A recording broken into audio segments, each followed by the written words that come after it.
हमारे opinion pool में जनता का मूड क्या है उस पर हम चर्चा कर रहे हैं। आप अपनी बात रखे रहिएगा। अगला जो सवाल हमने पूछा वो अब आपके सामने रखते हैं। दरअसल यूपी में बीजेपी बहुत मजबूत है, मजबूत किला है। अब सवाल यह है कि क्या 2019 के मुकाबले 24 में बीजेपी यूपी में बेहतर कर पाएगी? ये जो सवाल जब हमने रखा तो उस पर राय क्या है, ओपिनियन क्या है, वो लाइए भाई, उत्तर लाइए उसका। क्या उत्तर प्रदेश में बीजेपी 2019 के मुकाबले अपना बेहतर प्रदर्शन कर पाएगी? 70% लोगों ने कहा हाँ, 22 ने कहा नहीं और 8% लोगों ने कहा कि नहीं। तो ये देखिए, 19 के मुकाबले 24 में 70% लोगों को लग रहा है कि बेहतर कर सकती है बीजेपी, चूंकि ये है। और इसी सर्वे के दौरान एक और सवाल हमने किया था, वो भी सवाल लाइए कि क्या यूपी में सीएम योगी, तो इसका बीजेपी को फायदा होगा? इस सवाल के जवाब में क्या कुछ आया? 80% लोगों ने कहा हाँ भाई फायदा होगा कि सीएम योगी हैं। लगभग 19-20% लोगों ने कहा नहीं और 0.33% ने कहा पता नहीं। यानी ये दो सर्वे यूपी को लेकर था कि एक तो ये था कि भाई 70% लोगों ने कहा कि यूपी में 19 के मुकाबले 24 में बेहतर बीजेपी करेगी और चूंकि सीएम योगी है तो 80% इसका फायदा होगा। अंजनी, आशुतोष मिश्रा जी हमारे साथ काफी देर से जुड़े हुए हैं। आशुतोष जी, आपका रिएक्शन इन दोनों सवालों पे? देखिए, अभी थोड़ी देर पहले आप जब किसानों की बात कर रहे थे तो आपने कहा कि किसान सोशल मीडिया पे कम है, इसलिए उतना जो है बात शायद उनकी सामने नहीं आती। तो उसके उल्टे सोशल मीडिया पे सबसे ज्यादा बीजेपी वाले होते हैं। तो ये थोड़ा सा जो एआई का अगर आप कॉन्सेप्ट बता रहे हैं जनता को, तो यही एआई था जिससे जब पूछा गया मोदी जी के बारे में सवाल फासिस्ट होने का, तो उसका जवाब गलत था।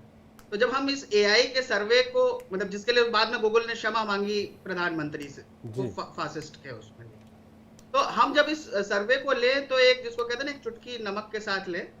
और अभी जो आप यूपी में हालत देख रहे हैं, चाहे वो पुलिस भर्ती में हो, चाहे वो शिक्षक भर्ती में हो, सब तरफ जो है, जो युवा है वो असंतुष्ट है। और उसकी आवाज अभी आप देखते हैं जबकि ये भारत जोड़ो यात्रा, न्याय यात्रा चल रही है, तो इसका भी असर पड़ेगा। और ये कहना कि जो है इनका बढ़िया होगा, बीजेपी का आशा रखें, उसमें कोई वो नहीं है, लेकिन लगता नहीं है। क्योंकि अभी आप बात हमारे बीजेपी के प्रवक्ता कर रहे थे जीडीपी और इन्फ्लेशन और ये वो, तो ये जो फिगर्स का कंपैरिजन आया है उसमें जो 10 साल यूपीए के थे बनाम 10 साल मोदी के हैं, उसमें यूपीए के अंडर में ग्रोथ भी ज्यादा थी, कंज्यूमर बेटर कर रहा था। अब वो हर चीज नीचे आई और अनएम्प्लॉयमेंट में भी, यानी नौकरियां भी कम हुई हैं। और एक बात जो नई चली है वो मोदी की गारंटी। ये जो इसको आज मोदी जी अपनी मोदी की गारंटी कह रहे हैं, इसको एक जमाने में वो रेवड़ी कहा करते थे। और ये मोदी की गारंटी आई कहां से है कि जब जो है उन्होंने कर्नाटक और तेलंगाना में देखा कि कांग्रेस की गारंटी काम कर रही है, तो उन्होंने मोदी की गारंटी करके वही जिसको कल तक रेवड़ी कहते थे, आज वो उसको लाभार्थी। आशुतोष जी, आप कहना ये चाह रहे हैं कि बीजेपी के जो ये प्लान्स है ये सारे कांग्रेस से इंस्पायर्ड हैं? तेलंगाना और दूसरे जगहों पर देखा उन्होंने, उसके बाद बीजेपी ने ये योजनाएं चलाई? नहीं, ये उसके प्रति कितने सीरियस हैं इस पे शक है। क्योंकि अगर आपको याद हो तो जब ये किसान बैठे थे पिछली बार, तो मोदी जी ने वादा किया था, वो वादे पूरे नहीं हुए।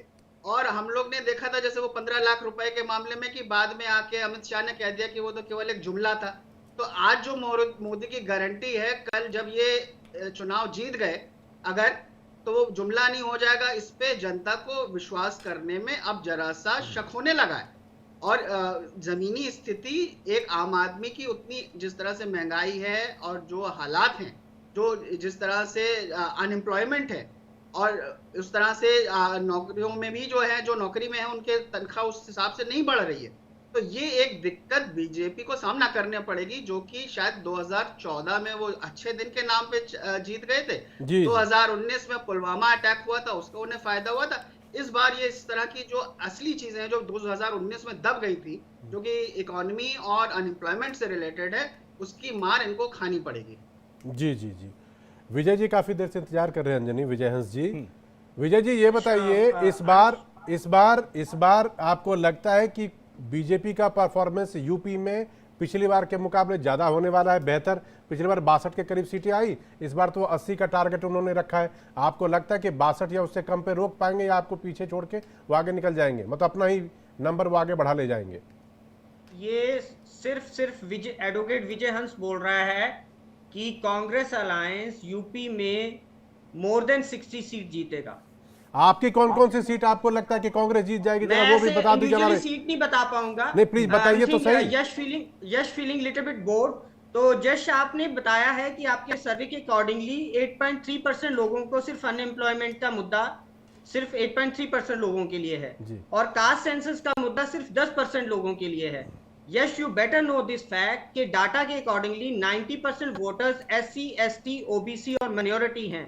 कास्ट सेंसस सिर्फ 10% लोगों के लिए मुद्दा है। आई एम रियली सॉरी, मतलब आपकी ये डिजिटल जो भी है ये बहुत कुछ एरर है इसमें भाई, इसमें चेक कर लो आप। मैं आपको क्लियर करता हूं, बिल्कुल मैं आपको इसमें क्लियर करता हूं। अभी तक मैं बहुत पेशेंस से सबका सुन रहा था। जी बहुत बहुत धन्यवाद। तो मैंने जो है पॉइंटर्स बना लिए थे यहाँ क्या क्या बातें हो रही हैं। जैसे किसान का मुद्दे को लेकर कहा गया कि भाई किसान ऐसे कह रहे हैं कि भाई 49.6% जनता जो है किसान के मुद्दे को लेकर सरकार से संतुष्ट नहीं है।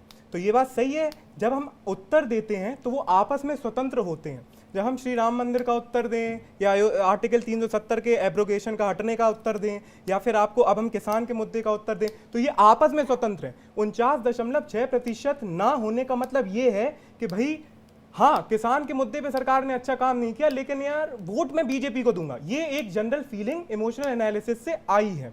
और मैं आपको ये भी बताना चाहता हूं कि जब आप आपस में ये जब बोल रहे हैं कि किसान सोशल मीडिया पर नहीं है पर किसान वोट देते हैं, किसान जो है आंदोलन करते हैं, किसान अपनी बात सोशल मीडिया पर ही नहीं रखते। किसान का भी कहीं ना कहीं रिलेशन रहता है मार्केट में क्या महंगाई है और क्या चीज़ें चल रही हैं। और जहाँ तक मैं आपको बताऊं सब चीज़ें सही हैं, बेरोजगारी है और जो भी चीज़ है वो जो प्रतिशत दिखाया जा रहा है आपको उतने प्रतिशत लोग उसको मुद्दा मानते हैं। लेकिन हमारे डेटा साइंस आर्टिफिशियल इंटेलिजेंस में एक एस कर्व होता है। एस कर्व क्या होता है? जब आप बीच में आते हैं एस के तो वो उठान पर होता है और जब आप एस के टॉप पर पहुंच जाते हैं तो उसका प्रभाव वोटों पर सीटों पर कम हो जाता है। तो यहाँ पर जब आप राम मंदिर का फैक्टर लेते हैं हम लोग तो हम जब ग्राफ बना रहे हैं तो एस कर्व के टॉप पर पहुंच ही नहीं रहे हैं। इसका मतलब ये है कि ग्राफ में राम मंदिर का प्रभाव इतना अधिक है कि आप चाहे बेरोजगारी का मुद्दा ले लें चाहे किसान का मुद्दा ले लें। हाँ, किसान में काम किसान के लिए अपना पैटर्न चेंज करना पड़ेगा क्योंकि इस वक्त जो इंडिया में है वो पांचों जो राहुल गांधी ने मुद्दे उठाए हैं भारत में, हो सकता है मेरी सुन ले तो आपके प्रश्नों का जवाब मिल जाए। युवा न्याय, देखिए जो आप किसान की कह रहे हैं या नए चेहरों की कह रहे हैं, मैं जितने भी प्रश्न हुए उसका उत्तर देता हूं। जैसे नए चेहरों के बारे में क्या हुआ, बीजेपी नए चेहरे लाई तो ये प्रभाव जनता जी बात सुनिए। मैं अभी सिर्फ दो मुद्दों पे बात कर रहा हूं, अनएम्प्लॉयमेंट एंड कास्ट सेंसस। ठीक आपने जिन लोगों से आर्टिफिशियल इंटेलिजेंस में जिनका डाटा कलेक्ट किया या जिनसे बात करी फोन पे या जिस भी तरीके से आप ये डाटा इकट्ठा कर रहे हैं, क्या वो 90% SC, ST, OBC माइनॉरिटी थे जिनसे आपने कास्ट सेंसस का मुद्दा पता किया? देखिए सर, यही चीज है कि आप इसको कॉन्सेप्ट को समझ नहीं पाए हैं। जी सर क्या है, जहां तक आप बोल रहे हैं कि आपने फोन से बात की, हम लोगों ने किसी एक भी व्यक्ति से फोन से बात नहीं की है। हम लोगों ने हर चीज जो है वो पब्लिकली अवेलेबल डेटा से ली है। जी विजय जी देखिए, विजय जी सुनिए एक सेकंड, एक बात बता रहा हूं कि हर किसी काम को करने का एक तरीका होता है। कोई जब ओपिनियन पोल करता है तो 1000 सैंपल साइज के साथ करता है, किसी के 10,000 हो सकते हैं। एक टेक्निक है, वो सही या गलत ये तो आने वाला टाइम बताएगा कि इन्होंने जो किया, जो हम दिखा रहे हैं वो कितना सही और कितना गलत है। प्लीज गिव मी 1 मिनट जी। जो अनएम्प्लॉयमेंट और कास्ट सेंसस का मुद्दा है वो एक पर्टिकुलर कम्युनिटी से रिलेटेड है, एक पर्टिकुलर युवा अनएम्प्लॉयड यूथ से रिलेटेड है। तो अगर आप उनसे सर्वे जान रहे हैं तो आप उन्हीं से बात करिए ना, उनसे डाटा लीजिए। अब कोई बंदा क्लास 1 IAS ऑफिसर है और आप उससे पूछ रहे हैं अनएम्प्लॉयमेंट का मुद्दा है, वो कहेगा नहीं भाई मैं तो IAS हूं, मुझे क्या मुद्दा। मतलब ये I am just saying this thing ना। हाउ कैन यू से कि अनएम्प्लॉयमेंट सिर्फ 8.3% लोगों के लिए और